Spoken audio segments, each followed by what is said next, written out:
Hello guys, welcome to Double Check. In this video I will present you one of my games I have played today in 26 November 2017 in Nice, France. It was a rapid tournament, 15 minutes plus 5 seconds increment. The tournament had 6 rounds and this was the last game. I had 4 points because I lost the third game. And here my opponent had 2050 Elo and I'm currently 1831 since this was my second rapid tournament. And my opponent has white pieces, I was black. So let's see how this game went. My opponent played e4. I went for the Pirc defense. I went with d6, d4, knight f3, knight f6, knight c3, g6, knight f3. Up to here it's everything theory. Bishop g7, bishop e2, I castled, he castled, and I play e5. I don't know if this was the best here to play directly e5. Better maybe is to play first knight d7 and then knight bd7 and then d5. But my opponent played h3, some prophylactic move, and I continued with knight on c6. This as well, I don't know if it was the best. He played bishop e3, and here I did a mistake. This was a clear mistake. I was thinking in order to do this maneuver and maybe to push, but it was too early. It was not worth it. Better was here to capture. Why is this a mistake? Because he started well, he captured. Here I already was in trouble, I didn't know how should I recapture, but at the end I was thinking the pawn recapture is better. And here he just should exchange the queens. After I take with the rook or with the knight. If I take with the knight, it's already too many moves with the knight, and putting all the pieces on the last rank, it's a bit ugly. So if I take with the rook, then he can play this knight on d4, d5, which will put a lot of pressure, and I will have a hard time to coordinate my pieces. But fortunately for me, he played directly knight on d5. Okay, I decided to neutralize this piece as soon as possible, so I played bishop e6 and also try to develop my pieces. And here again, this is a mistake from my opponent. He played bishop c4. Better was here to play pawn on c4 to put more protection on this knight. I don't know why he decided to play this. And by the way, my opponent was the favorite number 1 in this tournament. He played this. Okay, here I went for this attack directly. So if the bishop will remain here or he will go to b3, I will just exchange because my knight was a poor knight. I will give it fastly for this bishop. But he realized that his bishop is strong, so he went back with the bishop. Just again a bit strange move. But what he was thinking that I will attack his knight, he will run away, and then he will attack my knight, and my knight will be trapped. So he was thinking something like this: I will attack, he will run away, and I will do, let's say, something like this, and he will trap my knight. But of course I saw this, and I did play this. I did play c6, and he played knight on c3, but here, because of this bishop, I went with knight on c4, attacking his bishop on e3, and as well I attacked the pawn on b2. I think here as well he should exchange the queens and should have at least drawing chances, but he wanted to protect this pawn and the bishop as well. And here it's equal material, but I have a nice exchange, so I just give my knight for the bishop because it's a strong bishop. He recaptures with the queen, and here I put another knight. I want to capture the other bishop to rest with a pair of bishop pairs.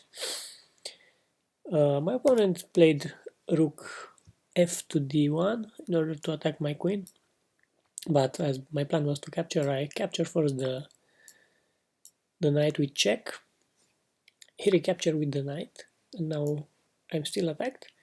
I just went away with my queen on a safe square like e7, and now I think I'm better. I'm better because of these two bishops. I just have to give them more space, and I think I'm better here.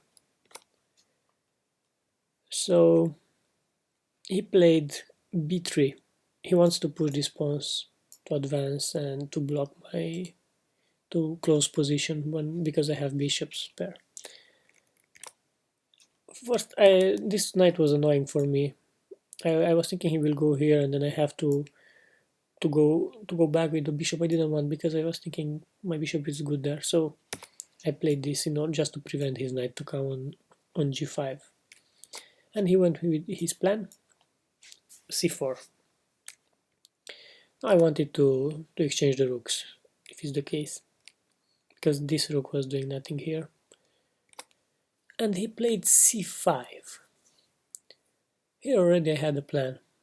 I was thinking to put my bishop here, put pressure on this pawn, and instantly in rapid or blitz, I will just push this pawn here. But, so let's see what I was planning here. If I do this, I was thinking he will play b4, I will capture, he's obliged to take with the rook, and here I have a pawn.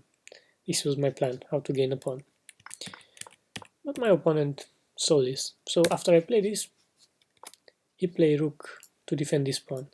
But of course this is not that good for him, because he will let this file the entire game for me, and that will be just very good decisive advantage for me. So okay, what is something I left when I went with this bishop here? I left my pawn unprotected, but I had a tactic here. If he takes, I just can. So if he take my pawn, I can just recapture here, and then maybe take back the knight. So when he protected here, I played the f6 in order to protect this pawn because it was unprotected. And here he played at the end because now I cannot capture. So you give me the file, okay, I will double my rooks and I will take care of this file for the entire game. He was afraid that I will double and go here with the rook, so he just came here to protect the d file, d3 square. I doubled and he played a4. Okay, now I was thinking it's good time to exchange one of my rooks and also to have a control on the last square or last line. So I exchanged the rook with check, and he went with the knight with the king on h2. Now I just protect my rook and again control the file, the d file. I don't know why he played this move. It was a bit awkward for me at least. Anyway, my bishop, it's not very well placed, my black square bishop. So I decided to go for h5. At some point maybe putting my king on h2 or h7 and then bishop on h6 to give him a lot of power here. But my opponent played directly queen on e2. He has a plan to go here and then push the queen side.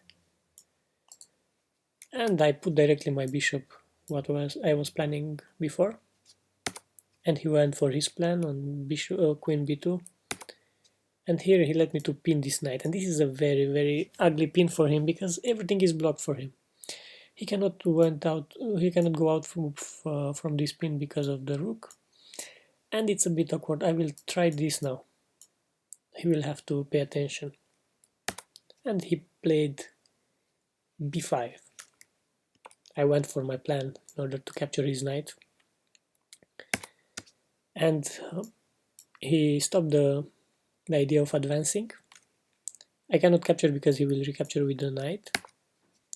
And here I had a plan to come with the queen on g4, something like this. Come with the queen on g4 and then just capture here and again get a piece. He captured the c pawn, b capture c6, I capture with the b pawn, and he played queen on e2.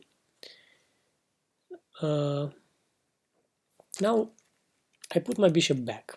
Why? Because I want to pin his knight, and then after pinning I have this capture, which will lose a piece. And he went with the rook back. For him was difficult because he really wants to get control of this file with the rook, but it's impossible because of my bishop, which is very well placed. So he went just to reposition the rook. And now I pin the queen. He checked me. There is no way. I didn't like this move to go back to protect this line. I was thinking my bishop is very good there, so I moved the king on g7. There is no immediate check here. In some case, if there is a problem, I can just go back with the queen and put the rook in order to defend for checks, or the bishop. Okay, he played the rook on b2 as was his plan. And here I was thinking I win at least a piece. So I capture this, and if he recaptures I can just play here and I win a piece. But he has a different plan. He went for queen a6. He wants to put his rook on b7 and capture my queen. So this is the very critical position of the game. I was like down to 3 minutes on the clock. He still has like 8 minutes, I guess. And here is a beautiful combination for black side. If you want, pause the video and try to find the best move for black. Okay, if you pause the video and you found, congratulations. If not, let's see what can black do. I will explain you now.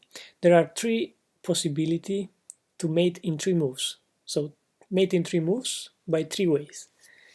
Let's see the first. I played over the board. I saw only one, but after I searched and I saw that there are actually much beautiful maybe.